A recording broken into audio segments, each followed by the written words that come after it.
Well, I was watching the betting segment last night with the Bear and the other guy. I can't remember his name. Sorry, other guy. And they were talking about the likelihood of where Georgia would wind up.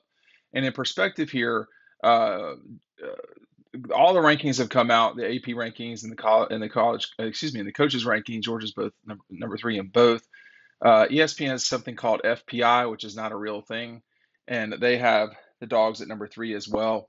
Um, and FPI is something that people use to talk about it. It's I get it, but it's not a real function or whatever you want to call it. But and it comes down to it. The discussion was, do the Dogs end up 10-2, 12-0, or 11-1? And that was really where the discussion was for Georgia with the odds they get. The over under for Georgia, you can find it at 11 um, for sure, but I think often, I think it is basically at 11. And that's a tricky place to be, I would say, because you are not, you know, 11, you could hit 11. That's the thing. I mean, they didn't a season ago, but 11 is kind of right on it. But here's what ESPN had to say during their segment. They said, "Thanks to a favorable schedule, I find it hard to believe that Georgia will lose two regular season games." Talking about the over under at 11, saying this wager is likely a push, but 12 wins are more likely than 10 or fewer, even with the better odds. The Dogs have lost a lot from their title team, including top NFL draft picks, but they churn out five-star recruits. Nick Kirby Smart is Nick Saban's disciple. Yada yada yada. I don't think anybody thinks that Georgia's going to have an LSU like collapse, but that LSU team in 19 had Joe Burrow was what made them go. Joe Burrow left. There was no one player on the Dogs a season ago that if they lost that person would cost them the national championship. I mean, George Pickens was out most of the season. JT Daniels was out most of the season. If you told people that heading into the 22 season, heading into the Clemson game, they would say they're going to lose. That's just what it is. But I think they're right, ESPN in this case, about I personally would place a bet more likely to place the over bet than the under. I mean, I just y'all, I don't see two games they lose. One, I can find you a game they lose because there's any one game they can lose, and they can lose to Oregon. Uh, they could lose to Tennessee in theory. They could lose at State. They could lose to Kentucky. But honestly, they're probably not going to lose those games either. And for the discussion of the 2019 team that lost to South Carolina at home, um, you know, that's like 50 games ago or so, and it's that was such an anomaly.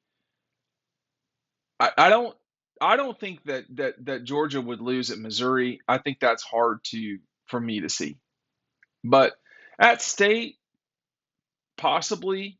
South Carolina, I just that's hard to envision. It's the Oregon game, the Mississippi State game, the Kentucky game, and the Tennessee game. So whenever you're skipping the Gators and Auburn, when you're talking about games you could lose, if you're Georgia, something's different than it's been in the past. And right now it is. Georgia's so much better than Auburn and Florida right now. Um, it's hard to imagine them losing those games. I mean, Georgia really did not play great against the Gators last season and just kind of routine them right off the field. And that was the one game where I feel like Georgia's defense turned the game quickly. And y'all know what I'm talking about. Now, could Florida get better? Sure. But 34-7, I mean, that could have been even uglier. I mean, if the offense was on at all, that could have been an ugly, ugly, nasty game.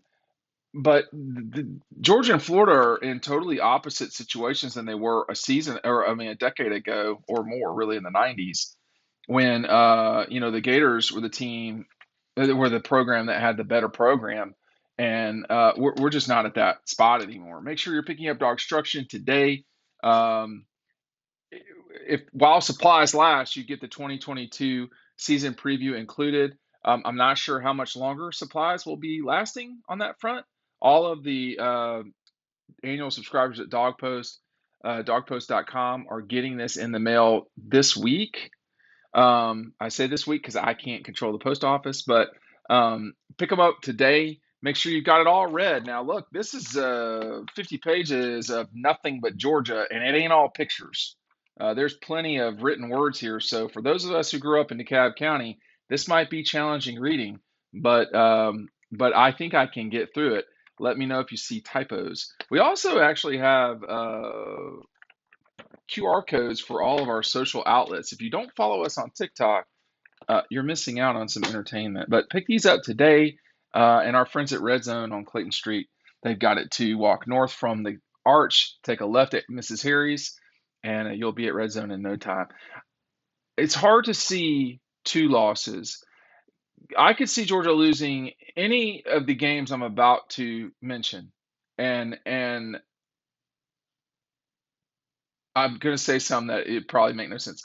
Oregon, South Carolina, Auburn, Florida, Tennessee, Mississippi State, Kentucky. But in order, I think the challenge of this season goes at Kentucky, Oregon, Tennessee, Florida, at Mississippi State. No, well, at South Carolina, at Mississippi State. Uh, I just don't know that the teams that we're dealing with here have the capability to really fire off against the Dogs. And there's only two teams coming in the season that are ranked. That's Kentucky and Oregon. And Oregon's got some players on defense, y'all. I mean, Justin Flo, they've got guys, but what's about to come at them is probably the most physical offensive line they've seen in their time.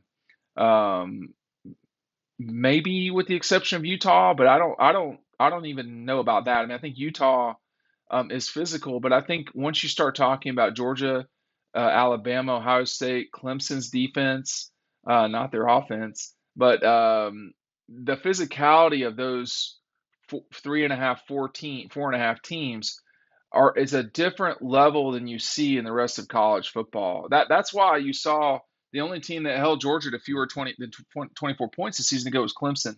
And that defense over there is the real deal. Their problem is they have no offense to speak of. It's bad, and they're switching coordinators. They got issues, but and yet they're still ranked number 4, so it's pretty amazing. But I like the over here. I don't I don't advocate betting a lot. I think y'all should find a service that makes sense for you. If you do that, I would say the smart play here is betting the over, because it's just hard to see two losses for this program. When for me, the certain wins are Samford, Kent State. Uh, I hesitate to even say Missouri, but maybe that'll be wrong. But at Missouri, Vanderbilt, Georgia Tech is probably the third easiest game Georgia plays this year. I do not think there is an SEC opponent that Georgia faces that's worse than Georgia Tech. They are really bad, and we will see. I am one of the games I'm most interested in watching this in a couple of weeks here is Georgia Tech and Clemson, and it has a lot to do with a season ago Georgia Tech really stuck with Clemson, and Clemson sort of had to save themselves. I think that said more about Clemson than it did Tech because as we saw with the Jackets, they were not good a season ago, and I'm trying to remember that game, and I remember it being way closer than it should have been. And that was one of the best games Tech played a season ago. Yeah, Georgia Tech lost 14-8. So even though Clemson had a 14-3 lead late in the what's the word in the fourth quarter, 14-3, relative midway through. Tech kicked a field goal after a 16 play drive, 16 play drive, but Tech was knocking on the door on fourth down, and Clemson stopped them at the 1 yard line to win that game. That's how bad it was. So no matter how badass your defense is, um, you got to score some.